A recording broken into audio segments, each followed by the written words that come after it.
Hello, everyone. I hope you are enjoying your Wednesday. And you know what? I'm realizing that I can't see if you're here. I'm glad that you're here, but I wanted to talk today about connecting with your inner child. And I'm going to talk about why that's important and how you can do it. What are some of the things that you can do to connect with your inner child? So I actually made notes today because this is such a juicy topic and there's just so much to cover. So I'm hoping that we can cover everything today in this short live video. So the first thing is that your inner child lives in your subconscious mind. And it actually, your inner child, which is a part of you, so it's a part of your mind, it's not something separate from you, but it really affects our emotions. It causes us to make certain choices or how we respond to challenges or other ways that our inner child shows itself in our life. So our subconscious mind, I think I've talked about this before, because with hypnotherapy, we're really working with the subconscious mind. But that's where our inner child, that part of our mind is, and this is the seat of our emotions. This is where we store our beliefs and our values. It's also where we store all of our memories. So think about any time we had something in childhood that happened that caused us pain or suffering is stored in our subconscious mind. And until we acknowledge it and clear it and heal it, it continues to influence our life. Actually, 90%, what people are saying, 90% of our behavior comes from this part of our mind. So again, this is not a separate part, and our goal is not to keep it separate, but to have our inner child be integrated within us into this whole mature adult. So let's see. So what is the inner child? So this is the part of our mind that remembers the past hurt and still feels that hurt, and it's often triggered by a current event. So think about it. Something happens. It could be so minor, but let's say our anger gets triggered. And we can look at the situation that we're in and go, this does not really warrant me being this angry. That's a great opportunity to interact with our inner child. So we've all had difficulty as children, and many of us have experienced trauma. And it can be something as simple as a teacher who admonished you in front of the class, and maybe you created a belief based on that it wasn't safe to be in certain kinds of situations. So anything from our childhood that caused us suffering can resurface in our adulthood. So this part of us, this inner child, is typically the age of 10 or less. So these are all the memories and situations that happened to us when we were younger than 10. And what we did is we made some decisions. Back when we were under 10 years old, we made some decisions at a subconscious level about how we should be and what we should do in order to be okay, in order to be seen as okay. So I gave you an example of a teacher, and it can be your parent. Let's say, and oftentimes our parents said things to us that they had no intention of hurting us. They just didn't know. They have their own inner wounded children. So it's not about blame. It's not about, oh, I'm this way because of you. No, it's acknowledging this part of ourselves so that we can approach it with love and compassion and understanding. So the inner child is always there, and it's really trying to get our attention, and it's really wanting us to pay attention. So the child is saying, I'm here, and that you can't avoid me and you can't run away from me.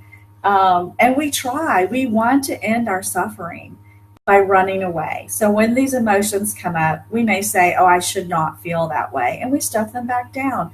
That is not the way that we're going to get to this joyful, happy, lighter life, this life without the extra body weight. How we're going to get free of that is to really look at our inner child. So running away does not end the suffering. In fact, it only prolongs it. So really just going in there with this mindful attention is really the key to ensuring this that you have this happy life that you deserve. So as we developed emotionally, so with these negative beliefs formed, and they sort of created this script that we sort of followed for the rest of our life. This script has been running our life. So maybe it says, I don't deserve to be treated well. And so maybe in your life you have relationships where people don't treat you with respect. It's really coming from a belief within ourselves. So when we take a look at that, so when what this child, this inner part of us really longs for is the attention and understanding, care, and support. And think about if you were around a child. I was just with my grandson last week in Atlanta. He's a little bit over 2. And, I realized how really all they want is your attention. They want you to hear them. They want you to listen to them. They want you to say, I love you. I'm listening to you.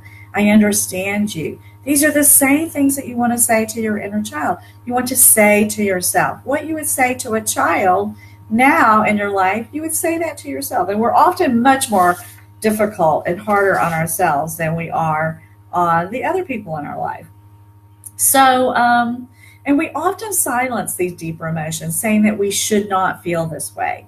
That is really so detrimental because everything we feel, we want to validate. It doesn't mean that we act on it. And we've had other videos about that. We don't want to act on our emotions, but we do want to acknowledge them. And we want to try to understand them and accept them. And I'm going to give you some tools about working with your inner child. So an unhappy inner child can show up in lots of ways. So here are a few. Low self-esteem. And that usually shows up that you don't believe you deserve to be treated with respect. A poor body image. So how many of us suffer with that? I do still. This is the thing. It's an ongoing journey. It's not something that just overnight goes away. It's a journey that we go through until our dying day. And that's the beauty of it. I've been trying to accept that for myself. I shouldn't say that it's always easy, because sometimes I think once I've gotten to this next level of healing, or I've gotten through another hurdle, I think, oh, now things are going to be a certain way. Well, then there's just another layer, but that's okay. It doesn't mean that I have to be afraid of it or run away from it. So mood or emotional imbalances, that would be another indicator that you have an unhappy inner child. You may have boundary issues. Maybe your boundaries are too weak. You let people run over you. Or maybe they're too rigid. Like you're not flexible at all. That could be another one. Or you're the perennial victim, right? How many of us want to stay in that victim mentality? So we want to rise out of that.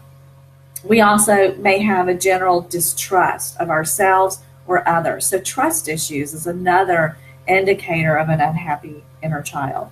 Or being overly responsible for others. Now, this was my main one throughout my life, is putting everyone else before myself. And, it doesn't mean that we're not kind and compassionate to the people in our lives, but it means that we have to take care. It's like putting the face mask on yourself first, and then you can care for other people. Some other indicators might be fear of authority figures. And many of us have that, right? The police officer with the siren in the back. How many of us have this fear of God that comes up in front of and inside of us when we may not have been doing anything wrong? He may be stopping us to tell us that a tail light is out. It's for our own safety. So a fear of authority figures, being too passive, which also could be similar to a boundary issue, or being too aggressive.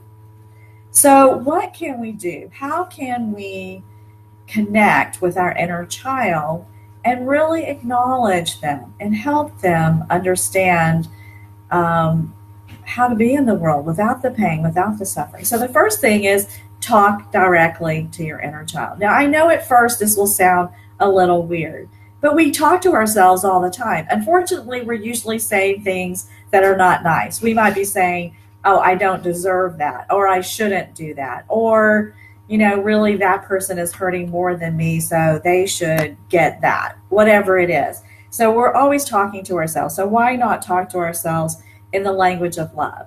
How about saying to ourselves, I love this. This actually came from the quote that I said, and I'm not sure I'm going to say his name. I'm not going to say his name right, but he's a Buddhist monk. And it says, in the past, I left you alone. I went away from you. And now I am very sorry. I am going to embrace you, darling. I'm here for you. I will take good care of you. I know you suffer so much. I've been so busy. I've neglected you, and now I've learned a way to come back to you. So think about that. Just take a minute and let those words sink into your being. Feel how good that feels for someone to say that to you, to say that I'm sorry, that I'm here for you, that I'm listening to you. And so here are some other ideas of things you can say to your inner child. You can also write these out. This is actually another tip, but you can write them out. I love you. You didn't deserve this. So whatever this is, maybe you didn't deserve to have your teacher yell at you, or you didn't deserve to have your parents spank you and use physical punishment to correct your behavior. I'm sorry. I'm sorry this happened to you. I forgive you. I trust you. Oh, think about how good these feels. Even when I say this to myself, it makes me feel good inside. Thank you. Thank you for showing me where you're suffering. Thank you for showing me how I can help you and help us be a healthier human being. You did your best. Gosh, how many times do we want to hear that? You did your best. And I'm always here for you. That's so important. I'm always here for you. How many times have we wanted to hear that from someone outside of ourselves? But when we say it to ourselves, it's so much more powerful. So talking directly, that's the first point. The second one is cry. So it's funny, I was talking to a friend last night and she was saying that she had a friend who was proudly saying they hadn't cried in 3 years. And before that, it had been like 6 years. So this person didn't cry that often. You know, crying. Hi, Debbie. Thank you for joining. I'm going to actually type in, hi, Debbie. What was I talking about? Oh, so crying is so important. Crying with your inner child, really acknowledging that you're hurt. And I thought that was really funny because I cry all the time. And I don't make a big deal out of it like there's something wrong. I just know that there's something inside of me that needs attention. And I pay attention. So a good cry with your inner child, you know what? Just feel what you got to feel. I'm trying to think what I was even crying about this morning in my meditation. I was reading my meditation and it was talking about, like one of the things that's most important to me is this connection to spirit, like the love of God within me all the time. But let's face it, we're human. I'm human. And sometimes that chatter mind comes in with all this negativity or beating myself up and so quickly I can forget about the love of God. But there was a part of me that felt tearful, like, why don't I have that? Or maybe I'm doing something wrong. And when I acknowledged it, I had the tears and then I said, you know what? You're doing the best you can. You're doing enough. And then I felt so much better. So that's kind of how you can use tears and crying to really help you through the process. The second one is breathe. We've talked about breath so many times, but this is something that we do in hypnosis. We use the breath to relax the conscious mind. Because sometimes when we're doing these exercises, our conscious mind will come in with a chatter saying, oh, this is stupid or this is weird. But when we breathe, we go deeper within ourselves and that conscious part of our mind starts to relax. So we could breathe in and I go back to my wounded child and I breathe out and I take good of my inner child. And it might be a mantra that you say to yourself, but you're breathing in, I'm connecting with my inner child. I breathe out, I'm loving my inner child. So using the breath to connect within. The other one is listening. So we hear this all the time about mindfulness. What mindfulness really means is that I'm paying attention. So listening is being mindful and paying attention to this voice inside of you that is calling for help. So at that moment, instead of running away, we're listening and we're coming right back inside. So you can actually combine these. You can do the breath, and really 3 breaths seem to be sort of the magic number to sort of get your body back into the present moment, relaxing, feeling grounded, feet on the ground, feet on the floor. And then we can listen and really pay attention and use our mindfulness tools to connect with ourselves. And the last technique is writing. So I was introduced actually to the inner child work. If you're on this, listening to this broadcast, if you are aware of the inner child and have heard about this work, put a 1 in the comments now, and let me know that you're even aware that the inner child exists within you. But I became familiar with the inner child work through a very, very good friend in the early 90s, John Bradshaw, who was an international best-selling author. He's now deceased, but he wrote a book called, what is it called? Homecoming, Reclaiming and Championing Your Inner Child. Anyway, this friend of mine was doing these inner child workshops in the early 90s, and I took several of them. And one of the exercises is writing. And what you do is you write to your inner child using your dominant hand, the one that you use all the time. And then when you're listening and your inner child is talking to you, you use your non-dominant hand. So for me, my dominant hand is my right, so I would write to my inner child with my right hand, and I would listen from my inner child writing with my left hand. And you'll be surprised. She'll tell you exactly what she needs, whether she needs to have that pep talk, or need to know that she's loved, or that she deserves to have goodness in her life. Whatever those are, she'll tell you exactly what you need to hear. So this work has been around a long time. It's very, very much a part of psychotherapy. And the reason that we deal with it, or we use it in hypnotherapy, is because hypnotherapy is brilliant at relaxing the conscious mind, so we can really talk to that subconscious part of us, that inner child part of us.